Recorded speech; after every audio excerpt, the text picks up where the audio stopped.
Brasil eliminado e o sonho do Hexa morreu. E aí, de quem é a culpa do Brasil não ter ganhado a Copa do Mundo? Eu sei que pode parecer um pouco contraditório falar isso, um pouco até simples, mas não tem culpa, né? Não tem culpado. Você pode achar aí que o Carlo Ancelotti é o culpado, você pode achar que algum jogador específico é o culpado pela eliminação. Beleza, você pode pôr a culpa ali, talvez, na má atuação de um ou outro no jogo, mas ganhar a Copa do Mundo em si não tem culpado. Perder a Copa do Mundo em si não tem culpado, porque não é fácil. Não é fácil ganhar, né? Você pega ali quantas seleções já jogaram Copa do Mundo e nunca ganharam. Quantas seleções nunca chegaram a uma fase de mata-mata, né? Teve essa Copa aí que é a maior Copa de todas em termos de quantidade, mas mesmo assim quantas seleções ficaram de fora, quantas seleções nunca nem foram para uma Copa do Mundo. Aí você fala, mas beleza, você está falando de seleções menores. O Brasil é uma seleção gigante, concordo, o Brasil é a maior seleção em Copa do Mundo. Só que mesmo o Brasil, que é uma gigante, que é uma das maiores seleções, é a maior seleção de todas, já perdeu em momentos que tinha um elenco melhor que esse, né? O elenco do Brasil não é grande coisa, não é um elenco que você olha e fala, pô, temos o melhor elenco do mundo. Não, vamos pegar momentos que o Brasil tinha elencos melhores e também não ganharam a Copa do Mundo. Talvez ali meia-meia. Meia-meia você tinha a base de 62, que tinha acabado de ser bicampeão. Então você ainda tinha Pelé, você tinha a última dança do Garrincha. O Brasil ficou na fase de grupo, por mais que também tenha caído numa fase de grupo bem complicado. Que, né, fase de grupo, mas na época era chamada de oitavas, né? A fase de grupo, depois já ia direto para as quartas. Então o Brasil ficou ali, não classificou. Quem classificou à época foi Portugal, que estava na mesma fase do Brasil, e eu acho que Hungria. A Hungria eu posso estar errado, mas Portugal eu tenho certeza, que era aquele Portugal de Eusébio, que era uma das melhores também seleções, uma das melhores gerações portuguesas, que chegou à semifinal daquela Copa, uma Copa que foi ganha pela Inglaterra, na Inglaterra. E você teve também na década de 80, depois de 70 o Brasil volta a ganhar com o esquadrão. E você teve na década de 80, o Brasil de 82, era absurdo. Pô, Sócrates, Rivelino um pouco machucado, então não jogou assim não chegou a jogar todos os jogos, não chegou tão bem assim pra Copa.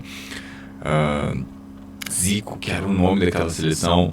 Você tinha os melhores laterais da época, que para mim, que era Leandro e Júnior. Leandro para muitos é considerado melhor que Cafu. E a seleção também não ganhou, jogou muito bem a Copa, chegou ali, putz, agora não vou lembrar em que fase que caiu, mas caiu precocemente também para a Itália, que iria ser campeão, iria vir a ser campeão naquela Copa, tendo aquele jogo do Rossi, onde ele faz 3 gols, vindo de um jejum absurdo com a seleção. No jogo do Brasil o cara desencantou, fez 3 gols e depois foi o melhor jogador daquela Copa. Daí você teve em 86, que era a mesma base, só que daí com o Zico, que era o principal jogador, já machucado, com o Tele Santana sendo um pouco teimoso e não levando um jogador que talvez poderia fazer a diferença, que era o Renato Gaúcho na época, por indisciplina. Daí você teve o Leandro, como ele também estava no mesmo a mesma festa, vou falar assim, não sei certo o que era, que o Renato Gaúcho chegou atrasado junto também, por solidariedade a seu companheiro, não foi também a Copa, sendo que ele e o Tele tinham perdoado, mas o Renato não. E também o Brasil não foi bem nessa Copa, né? Só que essa Copa o Brasil nem chegou a jogar tão bem assim, né? A Copa o Brasil é eliminado ele pela França, naquele jogo que nós chamamos de goleada sem ser goleada, né? Quando é que você perde por um resultado pequeno, mas o outro time comanda o jogo inteiro. Você teve 90, a Copa que o Brasil perde, e a culpa cai toda sobre o Dunga, que é uma injustiça absurda, mas daí em 94 o Brasil volta a ganhar com o Dunga sendo o melhor volante, o melhor meio campista ali da Copa. Cara, ele foi tão absurdo que ele teve mais acertos de passe que o Xavi em 2010, o Xavi Iniesta. Você teve 98. Olha só, cara, o Brasil perdeu a Copa de 98 com Ronaldo, Rivaldo, Roberto Carlos. A base de 2002 ia ser a seleção que ia ser penta na Copa seguinte, e com muitos jogadores remanescentes da Copa de 94 que tinha acabado de ser treta. Então, por que eu estou trazendo esses nomes? Porque é difícil ganhar a Copa do Mundo. Para vocês terem ideia, 8 seleções só ganharam a Copa do Mundo. Aqui tu é 9. 8 seleções só ganharam a Copa do Mundo. Sempre que tem ali... É difícil até uma seleção nova ganhar. Imagina você continuar ganhando. Ainda mais que o Brasil, que tem 5. Você pega ali outras seleções que estão perto do Brasil. A Alemanha. A Alemanha já foi eliminada.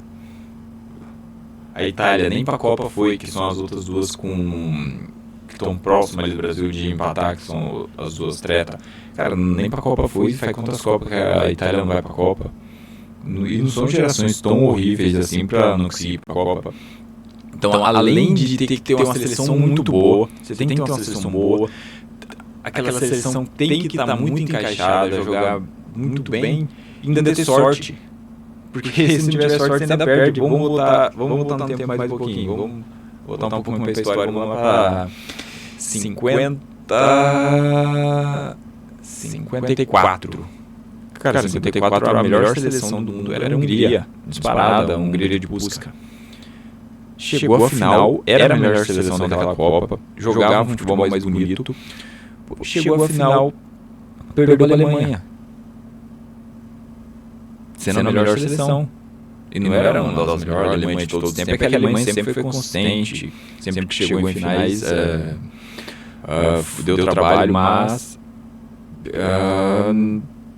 a Hungria, sendo a melhor seleção daquela época, perdeu. E ela seguia todos os critérios. Tinha o melhor jogador da época, provavelmente era o Puska, era o melhor jogador. Tinha um elenco que jogava muito bem, era bem entrosado. Eles tinham um time que era a base da seleção. Agora eu não vou lembrar o nome do time. Cara, que vacilo, cara. O time que jogava Champions, tudo. A Champions da época, cara. E que era da cidade. E acabou perdendo. Depois, em 58, a seleção já não existia mais. A guerra começou ali da União Soviética, acabou principalmente pelo massacre que teve em Budapeste, né? Ali em 56, fez com que essa seleção não jogasse mais, os jogadores não se sentissem seguros voltar a jogar pelo seu país. Então, Puska foi jogar pela seleção da Espanha, mas também não jogou bem pela Espanha quando foi para a Copa, que era para ser a Copa da Espanha também, que tinha um elenco absurdo. A Copa de 62, 62 ou 58? Cara, agora me pegou. Mas a Espanha tinha um elenco com Di Stéfano e Puska. E também não foi longe, né? Mas o Di Stéfano também chegou machucado em Copa. Também tá vendo como grandes seleções têm um azar de sempre... Muitas grandes seleções têm um azar do craque chegar baleado. É complicado. O craque não chega bem. Daí vamos avançar um pouco no tempo. Vamos chegar em 74, aí 20 anos depois. 74, a melhor seleção do mundo era a Holanda de Cruyff. Aquela seleção que era treinada pelos Rinos Mitchell, que revolucionou o futebol até hoje. Muito do que se tem ali do Guardiola é da fonte do Rinos Mitchell. O Cruyff, depois, como técnico, levou esse tipo de jogo que era futebol total. E ele era a personificação desse jogador, que era o jogador total, que atacava, defendia, armava. E a mesma coisa, chegou na final aquela seleção, mesmo sendo a melhor seleção da época, perdeu também para a Alemanha. Depois o Cruyff já não jogou mais pela seleção, ele aposentou da seleção. Em 78 voltaram a chegar à final, só que daí já não era a melhor seleção. A melhor seleção para aquela Copa de 78 provavelmente era a mesma Argentina de Kempis, mas em 64 a Holanda era a melhor seleção disparado e perdeu. Então, ganhar a Copa do Mundo não é só... Você tem que ter uma junção de coisas que foge ao controle humano. Ah, beleza, você pode ser o melhor técnico do mundo, bolar a melhor estratégia, ter os melhores jogadores à disposição, todos eles fisicamente bons. Chega no dia da final, chega em um momento decisivo que um errinho sequer pode mudar tudo. Um errinho pode fazer você ser eliminado e uma seleção mais fraca passar. E eu não sei o que aconteceu, né? Mas o Brasil de novo perde para uma seleção que é considerada ali uma geração diferente, né? Teve a geração belga, agora a geração norueguesa. E não dá para culpar só a seleção de não ganhar a Copa do Mundo. Porque ganhar a Copa do Mundo não é fácil. Ganhar a Copa do Mundo é algo que acontece de forma esporádica. Então, quando ganha, você tem que comemorar por isso. Porque você não sabe como vai ser a próxima vez que você vai ganhar. Se pegar a Argentina, foi campeão no ano passado. Pode ser que agora seja a última chance deles com o Messi e depois vão ficar também um jejum absurdo. Quem é a melhor seleção atualmente? É a França, em termos de elenco. Essas últimas três Copas, a França é o melhor elenco que tem. Chegaram dos finais e uma perdeu, sendo disparadamente melhor que a Argentina em termos de elenco. Então tá vendo como não é fácil ganhar a Copa do Mundo. Só botem isso na sua cabeça. Vejo pra vocês, não é fácil ganhar a Copa do Mundo. Não é toda a Copa que você vai ganhar. Você vai sempre perder mais do que vencer. O próprio Real Madrid, que é o maior campeão da Champions, ele tem mais derrota ou mais vitória? Vai ter muito mais derrota. No Brasil, que é o maior campeão hoje da Libertadores, que para nós é considerado um dos maiores campeonatos aqui para nós. É o Flamengo com 4. Cara, o Flamengo perdeu muito mais do que ganhou. Olha quantas vezes o Flamengo passou vergonha e nem para Libertadores foi. Então pensa nisso. Copa do Mundo é muito difícil ganhar. Quando a seleção ganhar, cara, você tem que bater palma, tem que comemorar absurdamente, porque não é fácil. Você tem que lembrar, teve 48 seleções, uma vai ser campeão. Quantos elencos absurdos não vão ganhar essa Copa? Vamos pôr aí que a França ganha. Harry Kane vai perder, Yamal com a geração da Espanha vai perder, Cristiano Ronaldo vai perder, Messi vai perder, e você pode pegar outro, porque Portugal ganha. A França vai perder, então a Argentina vai perder. É muito difícil. Tem muitas seleções boas e uma só vai ganhar. Então é difícil, ainda mais por ser em 4 anos, faz isso ser mais difícil ainda. É isso. O vídeo era só para mostrar que perder a Copa do Mundo não é o fim do mundo, é até normal. Você vai ter seleções perdendo muito mais do que ganhando.